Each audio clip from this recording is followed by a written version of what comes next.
comentario un poco difícil, pero vamos a hackearnos.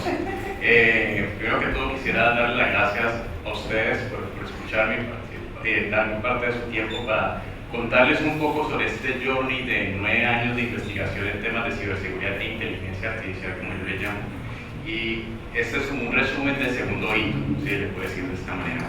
El primer hito, de hecho, se presentó en B-Sites hace aproximadamente 2 años, si no estoy mal, donde presentamos un primer libro. Y en este les voy a contar sobre el segundo libro, ¿listo?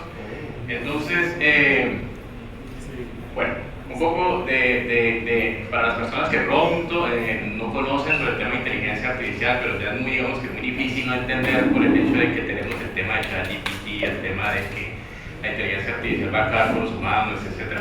Entonces es muy difícil no entender ese concepto que hay detrás, pero yo quiero que, digamos que alineemos ciertos nodos con el fin de que lo enfoquemos en el tema de cybersecurity. ¿Listo? Esta es la parte del contexto. Después les presentaré una breve introducción sobre lo que es el primer libro, que todo lo que voy a hablarles acá es gratuito, lo pueden descargar en internet, el código está libre y son proyectos que he apalancado pues, con base a estudiantes de pregrado y posgrado. ¿Listo? Y finalmente les contaré los spoilers de la película que se viene. ¿Listo?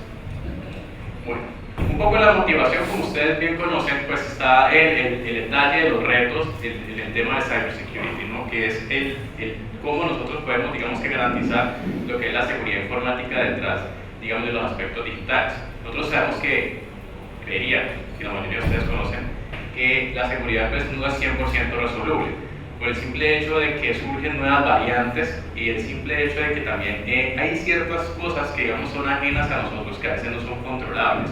Como por ejemplo lo que hablamos de malas prácticas en temas de desarrollo de hardware, software, por ejemplo la aceleración del incremento, por ejemplo, de ciertos productos, como por ejemplo, no sé, digamos que la empresa quiere estar a la vanguardia y deja ciertas cosas, ¿sí? Vulnerabilidades que estas dejan, nuevas tecnologías, y pues el empleado infeliz o conocidos como los insiders, ¿sí? Entonces, sí tenemos soluciones, pero siempre van a surgir, disculpen, pero siempre meter la mano en el fuego, siempre van a surgir retos. ¿Listo? Entonces, ¿por qué? Ustedes bien conocen pues, que a medida, por ejemplo, se alinean también a ciertos apalancamientos del contexto. Por ejemplo, el tema del COVID, no sé si a ustedes les pasó, por lo menos en Colombia pasaba mucho, que a veces subían, por ejemplo, ataques, por ejemplo, SMS con una especie de phishing detrás que se apalancaba, por ejemplo, el tema del COVID. Después, ya hablamos de temas de, no sé si ustedes ya han escuchado, creería, lo del tema de ChatGPT, ¿no? Entonces, dale la mano, ¿quién ha escuchado ChatGPT, por favor? ¿Qué es eso? Es muy difícil no pensar, ¿cierto? La inteligencia artificial, de lo que utiliza modelos Large Language Models, ¿sí? Pero por acá empezamos a ver que no, que la inteligencia artificial que utiliza, por ejemplo, ChatGPT para generación de malware. Entonces, ese tipo de cosas ya están. Eso no es cosa, digamos, que va a suceder, sino que ya está sucediendo. Y lo que quiero aquí llegar con esta foto es que van a surgir nuevas variantes, que es lo más interesante. Que creo yo que, y yo creo que ni nosotros desconocemos hasta el momento. La motivación mía a esto, de por qué trabajo en temas de Data Science, Artificial Intelligence, es la complejidad que hay detrás. ¿Listo? Por el tema de las nuevas variantes y cómo nosotros podemos utilizar, por ejemplo, los datos para poder crear soluciones aproximadas a este problema del 100% que he mencionado. ¿Cuál reto? La mayoría de charlas que algunas las escuché, por ejemplo, pues si quisiera mencionar, pues parten de soluciones que funcionan, pero pues que parten de cosas que, o soluciones de defensa que han pasado, que proponen soluciones que han pasado, disculpe, son soluciones que se han desarrollado a partir del pasado, ¿sí? Es decir, que por ejemplo, se necesita detectar, por ejemplo, un malware para desarrollar la firma que después va a estar desplegada en una base de datos.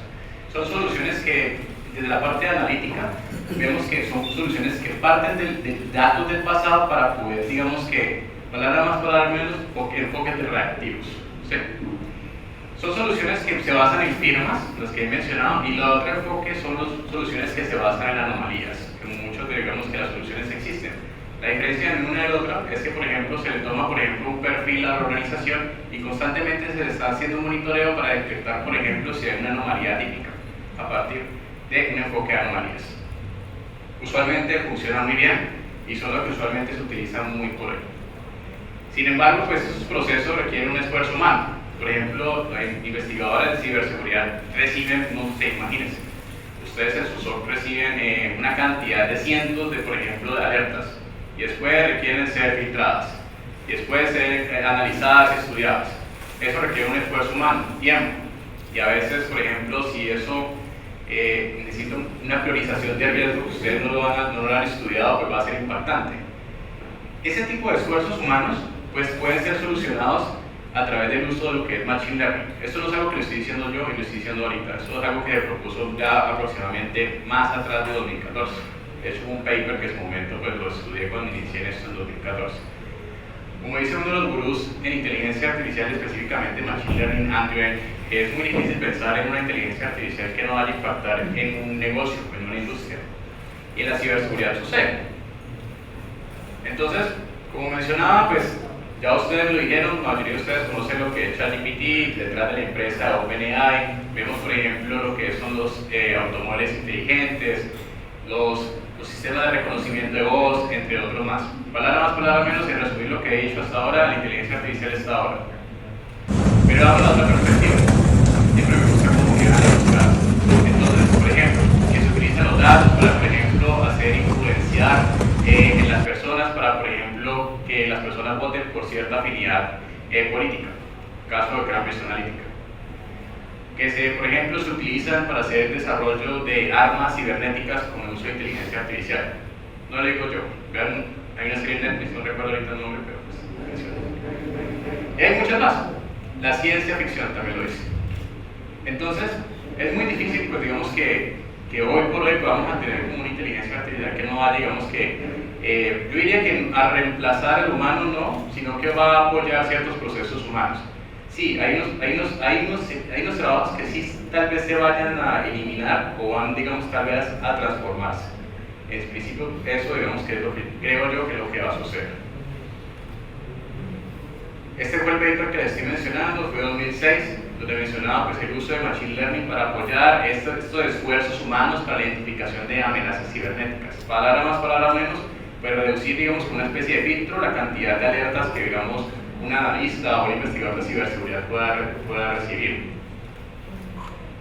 Una contextualización para los que de pronto no conocen o han entrado en temas teóricos de la inteligencia artificial y solamente han escuchado el tema de ChatGPT.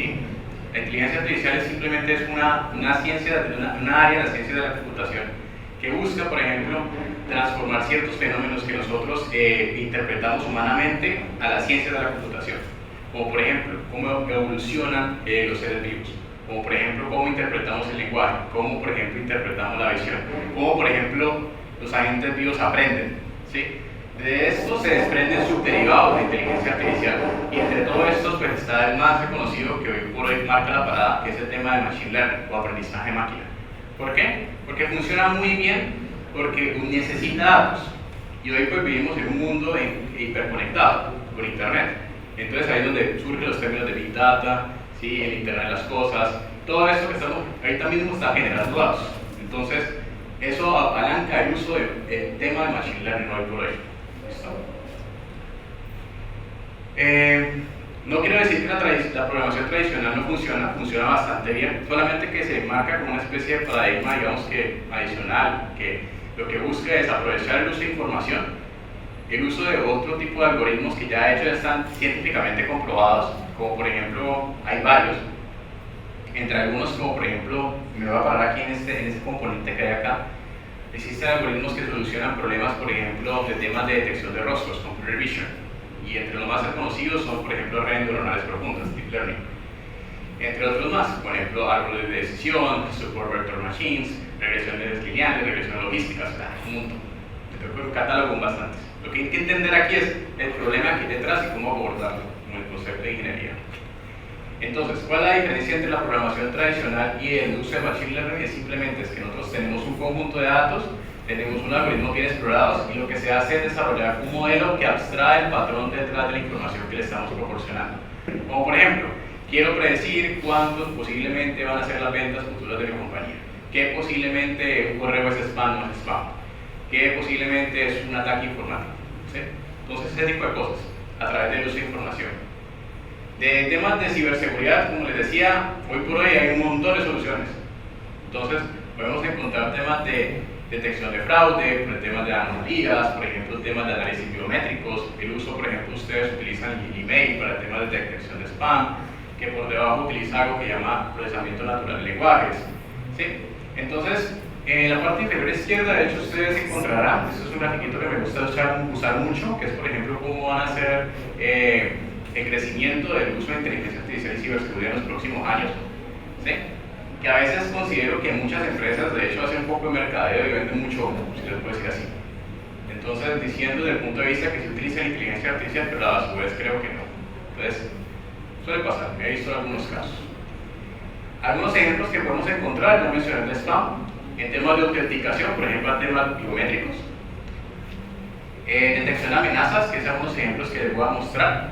Gestión de vulnerabilidades, análisis de riesgo. Detección, por ejemplo, de distintos tipos de amenazas, por ejemplo, botnets, inteligencia artificial versus la inteligencia artificial, y entre otros más. ¿Listo? Hay muchos. Pero el punto clave acá es que no estamos partiendo de cosas que han pasado, sino que estamos intentando construir soluciones más proactivas.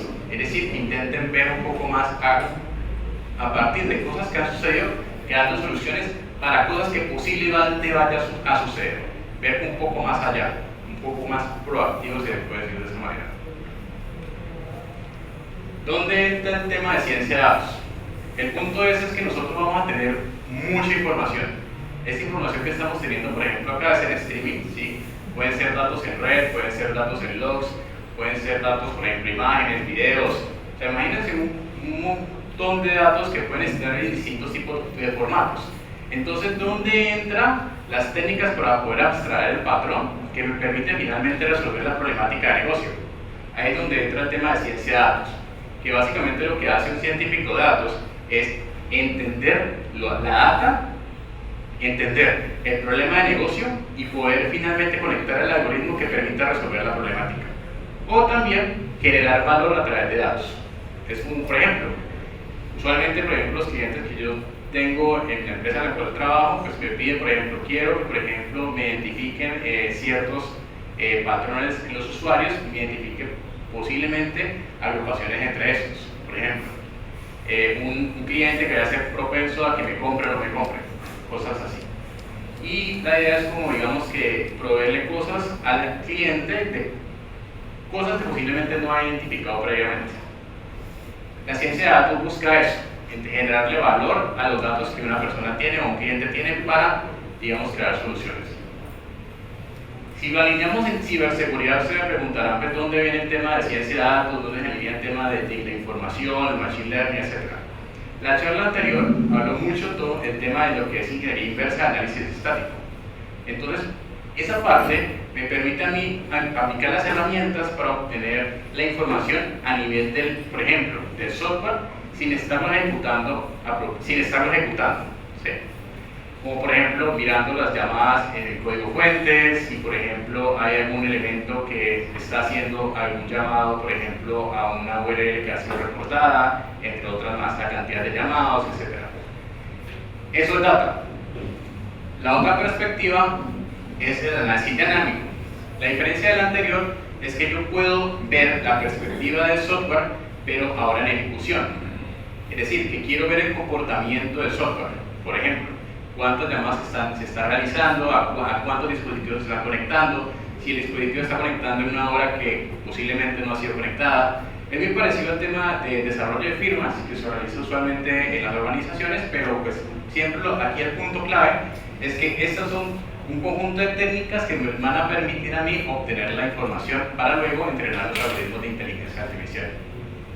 Ahora, del primer libro, que ustedes ya pueden descargar, como les digo, está totalmente gratuito, se llama Un enfoque de ciencia de datos, que lo presentamos de hecho en Business, como mencioné, hace algunos años. Y los componentes que tiene este libro, pues primero fue mi tesis de maestría en 2016 y otra tesis de pregrado, la cual lideré, que buscaba entrenar algoritmos de tipo de clasificación para detectar malware en Android y aplicaciones web maliciosas. Ustedes van a poder encontrar los elementos científicos desde el punto de vista de la obtención de la data, la transformación de la misma y el entrenamiento y la evaluación de los algoritmos. Y parte de lo que nosotros queríamos en su momento era poder proveer este repositorio de código. Ya hoy me vuelvo a los libros, ya me vuelvo a cada uno de los libros. El repositorio de código donde están absolutamente todos los proyectos. Esto digamos que no está nada ciegas. Un proyecto de investigación, pues la idea es que nosotros buscamos como desarrollar esos proof of concepts para que cualquier persona que llegase o quisiera ya en la parte académica de la industria, pues tener como algo donde apalancarse. Todos los proyectos que les voy a mencionar están acá libres. Algunos datasets sí los hemos propuesto, porque en su momento cuando inicié esto era un poco difícil, por ejemplo, obtener la cantidad de malware, etcétera. Entonces, pero pues los hemos dejado algunos libros para, si alguna persona quisiera empezarse a jugar, pues lo puedo obtener. Ahora sí vamos a encontrar muchos ejemplos, pero créanme, cuando yo inicié esto en 2014-2015 esto era dificilísimo. Y finalmente les tengo el de la charla hoy, ¿listo? Entonces, la segunda parte de este journey, como yo le llamo, buscaba no tanto el desarrollo de detección, sino más entender un poco más el espectro de amenazas cibernéticas. Y empecé a utilizar ese mismo enfoque de ciencia de datos para poder, bueno, pues empecemos a entender un poco más sobre el fenómeno cibercriminológico, como yo digo yo. Entonces, este libro contempla alrededor de 8 proyectos, como les digo, todos están libres, voy a citarlos uno a uno ahorita, donde partimos de la hipótesis científica de que si un atacante o un malware se está ejecutando, si tenemos el mecanismo de obtención de la información, ese registro debe tener el ataque informático. Entonces, esa es la hipótesis principal. ¿Listo? Iniciemos.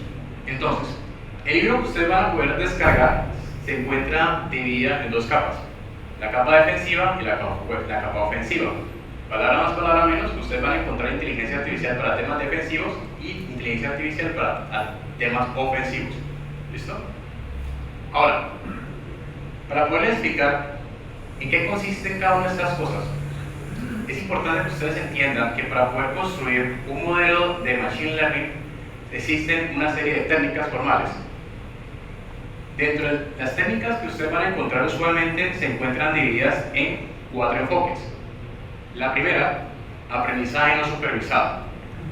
El aprendizaje supervisado, que lo intenté como ahorita transmitir, busca, por ejemplo, que un desarrollador, un investigador o cualquiera de ustedes pueda desarrollar su algoritmo de inteligencia artificial con el fin de entender más la data que hay detrás de la cual ustedes están estudiando.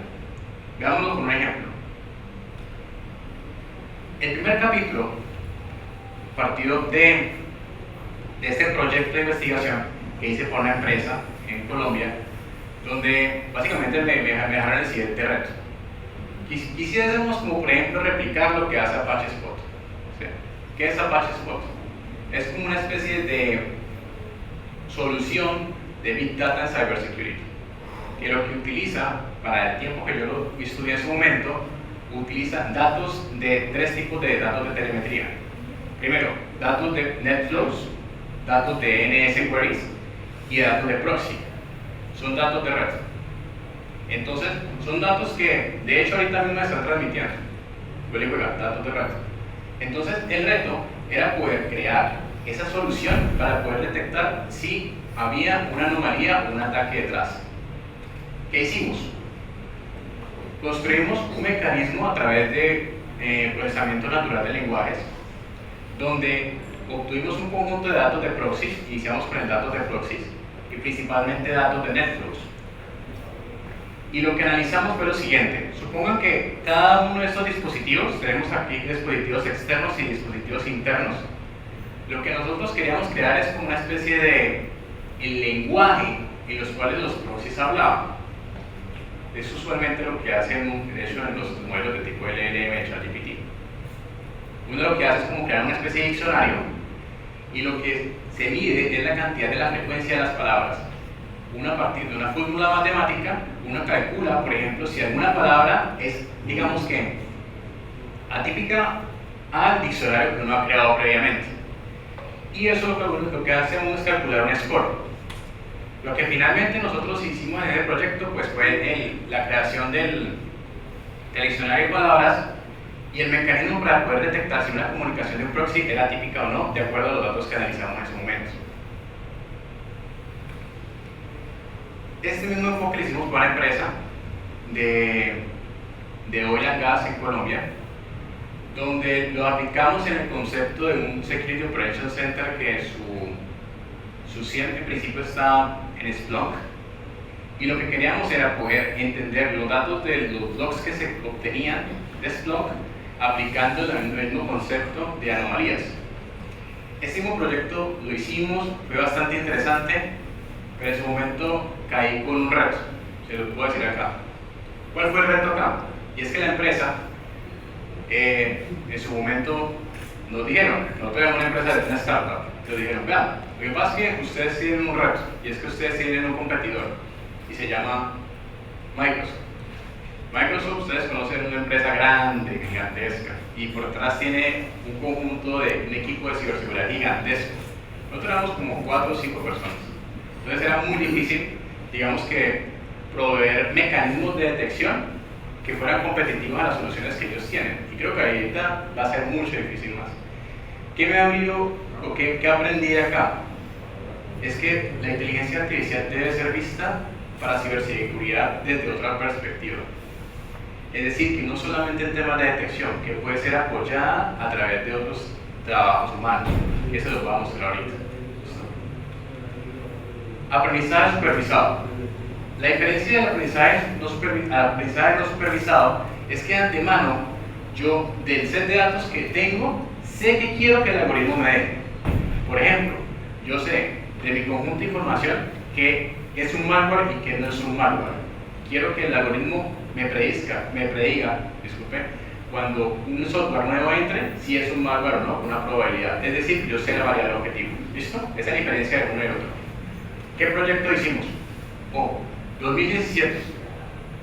A través de unos estudiantes de pregrado, pues ahorita ya son egresados, obviamente, Brian y Sebastián, lo que hicimos fue emular ciberataques web a través de un entorno controlable.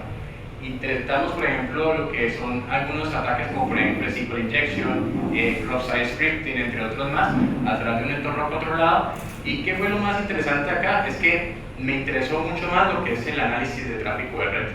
¿Por qué? Porque hay mucha data. Entonces empezamos a obtener la información que hay detrás y básicamente datos de pickups. Entrenamos un conjunto de algoritmos de clasificación y estas son las métricas, digamos, que las cuales uno evalúa los modelos que fueron, el mejor modelo que en su momento servía para ese set de datos que utilizamos de testeo de entrenamientos. Para este caso particularmente tenemos un Random Forest, que es un algoritmo de clasificación, que tenemos una precisión del 97% de detección, un capa que me permite determinar qué tan bueno es el algoritmo frente al desbalance de los datos, y pues un F1 score que también me permite evaluar lo anterior. Esta misma aproximación la seguimos evolucionando un poco más, y lo aplicamos en el proyecto de Android del primer libro. Simulamos también el malware en ejecución a través de unos dispositivos móviles virtuales. ¿Cuál fue el reto acá interesante? Es que como nosotros queríamos tener data de red, la idea era, bueno, ¿cómo podemos simular que hay un usuario que está interactuando con el malware? Creo que pues el anterior ponente no sé si lo mencionó, pero hay malware que tiene las capacidades de ejecutar sus acciones cuando detecta, por ejemplo, que está haciendo un entorno controlado virtual, o cuando, por ejemplo, hay ciertos usuarios que no hacen cosas habituales. Entonces, lo que nosotros intentamos hacer fue aplicar un framework, creo que se llama Monkey, no recuerdo exactamente ahora, pero lo que hacía era como una especie de gestos virtuales, y así como que intentábamos como crear esa interacción de los usuarios. Usamos la misma aproximación y finalmente tenemos el modelo que tenemos acá. Lo que quiero llegar aquí con este ejemplo es que a través de estos mecanismos que les estoy mostrando acá, es relativamente sencillo desarrollar soluciones de ciberseguridad de detección muy rápidamente, de forma escalable. Obviamente, pues para los datos que utilizamos en este momento. En un proyecto lo evolucionamos y analizamos datos de NetDocs. empezamos a detectar, en este caso, datos de botnets a través de un proyecto con una cooperación de un centro de investigación de suizo, que ahorita lo menciono, llamamos Stratosphere. Y ese proyecto pues, fue presentado en el Dragon Heart en 2020. La misma evolución, pero para temas de cryptojacking. Palabra más, palabra menos. Lo que quiero llegar aquí es que existen ciertos patrones de tráfico de red que funcionan bastante bien para distintos tipos de variantes de malware.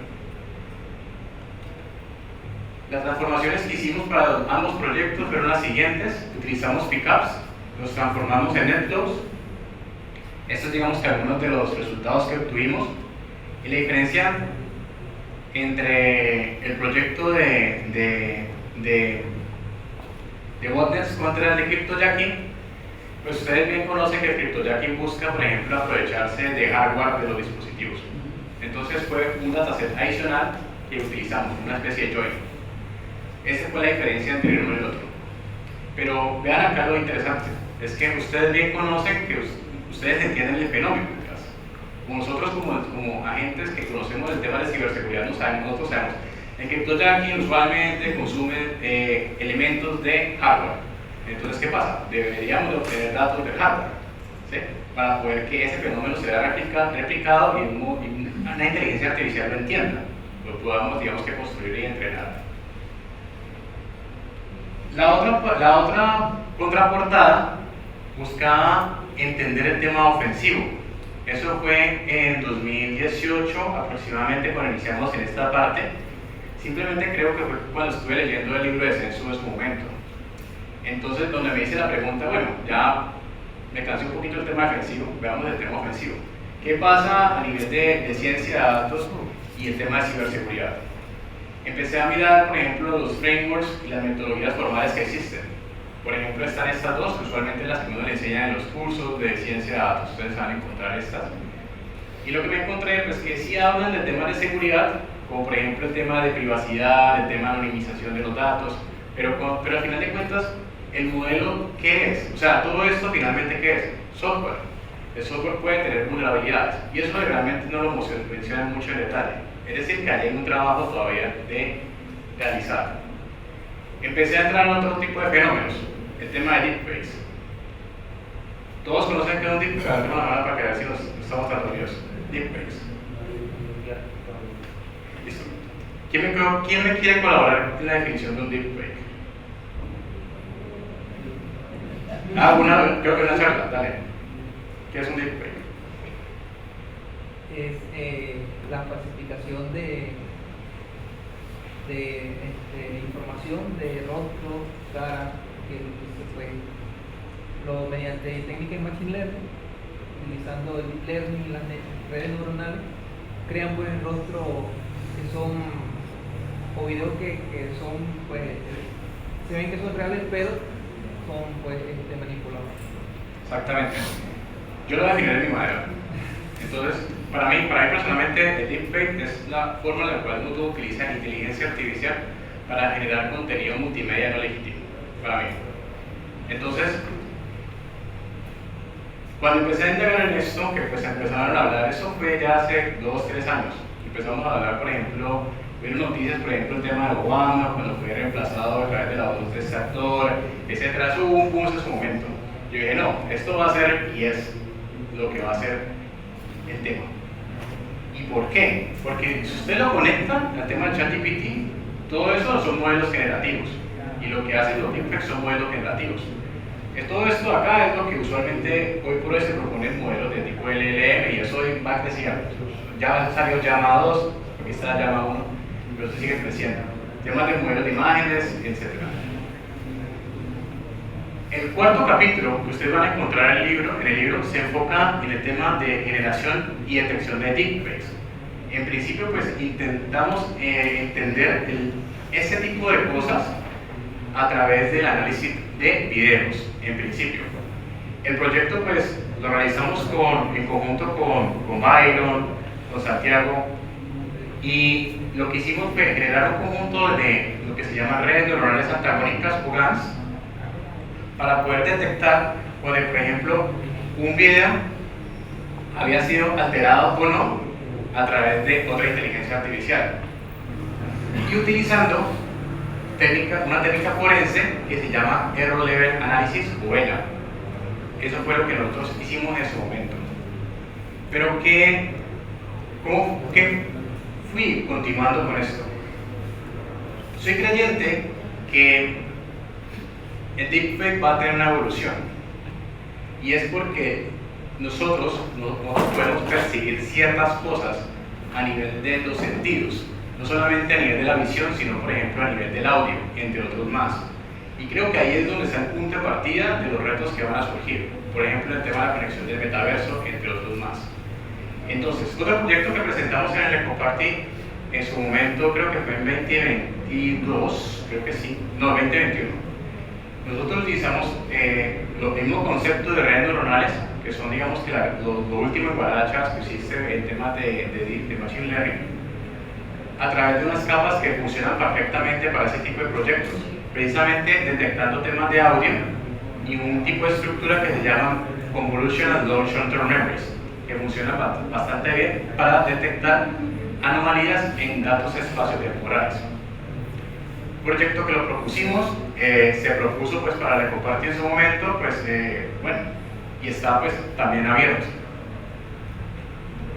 Como les decía, para mí personalmente el deepfake creo que es un tema de trabajo, de hecho yo voy a seguirlo continuando en su momento, por el mismo hecho de que pues, ustedes ven que los modelos generativos están mucho en auge.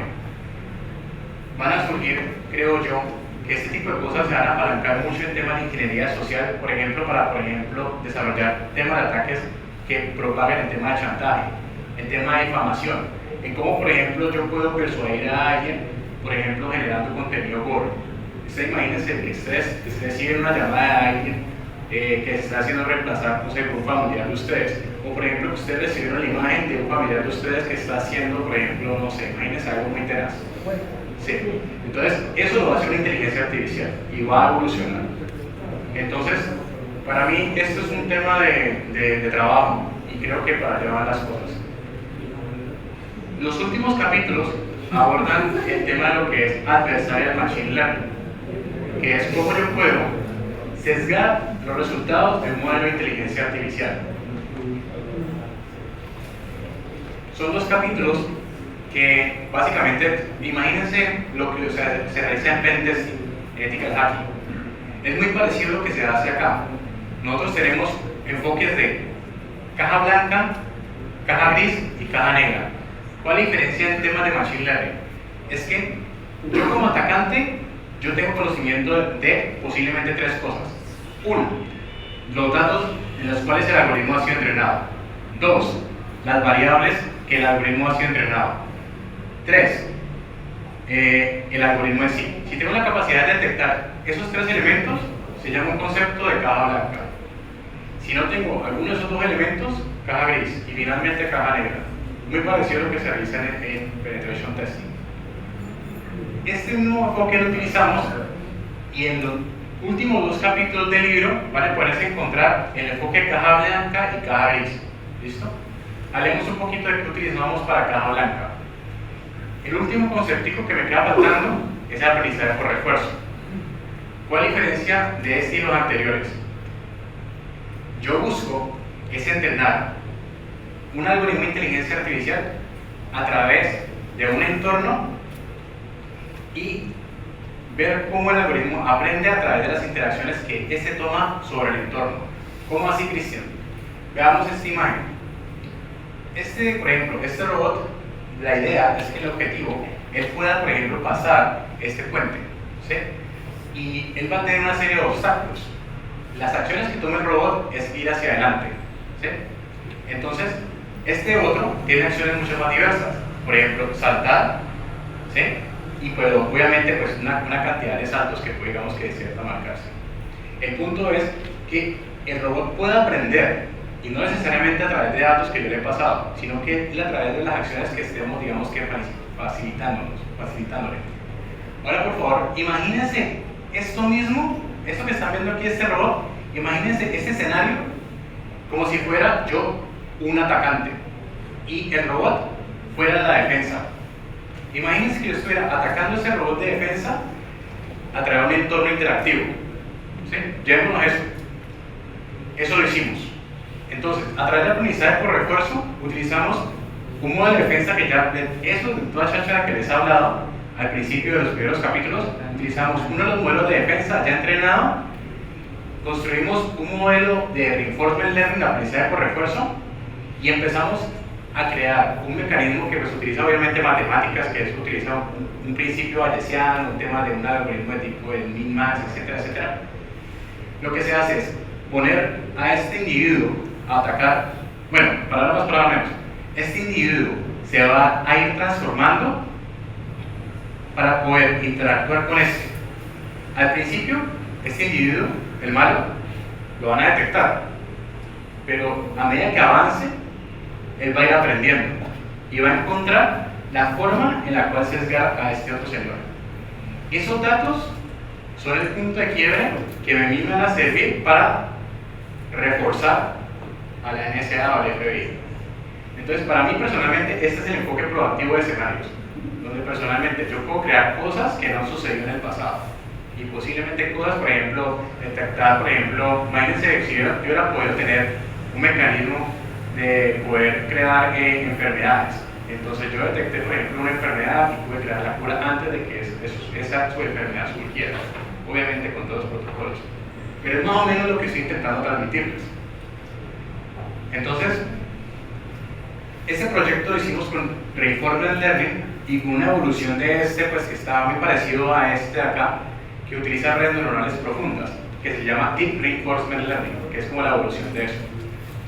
Ese proyecto lo hicimos, este es como un ejemplo de lo que se consigue. Vean acá, este es de caja blanca. Por ejemplo, en este caso tenemos un algoritmo de Random Forest. Vean acá que el algoritmo en principio logra detectar 91% de los datos que hemos suministrado. Este algoritmo, cuando nosotros lo atacamos en principio con los datos, no detecta absolutamente ninguno. Ese que está acá. Cuando detectamos los datos de ataque, lo reentrenamos. Básicamente lo que hicimos fue darle una especie de ajuste al modelo y finalmente el modelo, lo que tenemos acá, ustedes dirán, ah, pues eso es lo mismo. No, eso no es lo mismo. Aquí tenemos un 91 y un 91. Lo que me está diciendo la parte de abajo es que el modelo logra todavía capturar los datos maliciosos y identificar los datos buenos, pero además logra identificar los datos que le hemos generado sintéticamente que son malos. Entonces él logra identificar algo más de cosas que no se le han pasado anteriormente. ¿Cuáles son los spoilers que se vienen para el tercer libro? Y pues de hecho le agradezco a Dragonheart pues ahorita por el tema de la beca pues, que se nos otorgó hace algunos días. ¿Qué se viene pues después y lo que posiblemente nos veremos en las próximas charlas? Por ahora, el nombre seudónimo se llama Los datos de la semilla del caos. ¿Listo? Bueno, el primer capítulo que tengo contemplado es una inteligencia artificial con ransomware. ¿Cómo funciona? Lo que hicimos fue construir tomamos un ransomware y lo que hicimos fue que utilizando la misma metodología que les mostré ahorita de Reinforcement Learning, él empezó a interactuar con un entorno controlable de defensa y empezamos a hacerle modificaciones al tráfico de red a través de los algoritmos de matemáticos que les mencionamos. Ese proyecto lo hicimos y lo que finalmente el mecanismo de defensa no lo pudo detectar. Obviamente pues esto cuando ya salga el libro pues estará publicado en ese momento los respectivos resultados. El otro proyecto que lo llamo AI Pair Programmer, a mí me pareció lo que se hace con GitHub Copilot, no sé si lo conocen, pero lo que hace este proyecto es facilitarle a los programadores web cuando ustedes están programando irles detectando vulnerabilidades. Entonces, por ejemplo, ustedes están programando y se detecta, uy, usted tiene una probabilidad de un cross-site scripting. Entonces, de una vez, ustedes ya les están, digamos, creando ese feedback. Lo que quiero yo es como que este proyecto sea un poco más proactivo. Recuerden que yo les decía que hace algunos minutos que la idea era ver la ciberseguridad de otra perspectiva. Acá ya lo estoy intentando como transmitir. Y finalmente está este, que es una especie de inteligencia artificial que busca apoyar el tema ofensivo. ¿Qué pasa? Ustedes tratando de decir que la consola es mala, ¿sí? La consola me encanta todo lo luego de las consolas, pero ¿qué tal si le cambiamos una mirada, o le cambiamos un poco el perfil y le damos una inteligencia artificial que, por ejemplo, le diga, vea, yo quiero que me obtenga la información de una organización y él te orqueste directamente, por ejemplo, las herramientas de los hijos? Eso lo hacemos. Entonces, ese proyecto lo que hace es tener un motor de inteligencia artificial que interpreta texto para poder traerte datos, por ejemplo, utilizando Harvester, utilizando otros elementos de Shodan, etc., para poder, digamos, que facilitarle a alguien, pues estoy hablando de temas éticos, de que no conozca temas de consola, etc., pues tener un mecanismo mucho más fácil de realizar. Los otros proyectos se los voy a mencionar aquí como de privilegio que les voy a decir. Está un proyecto de feminicidios en temas de Colombia para entender el tema de inteligencia artificial a nivel ético.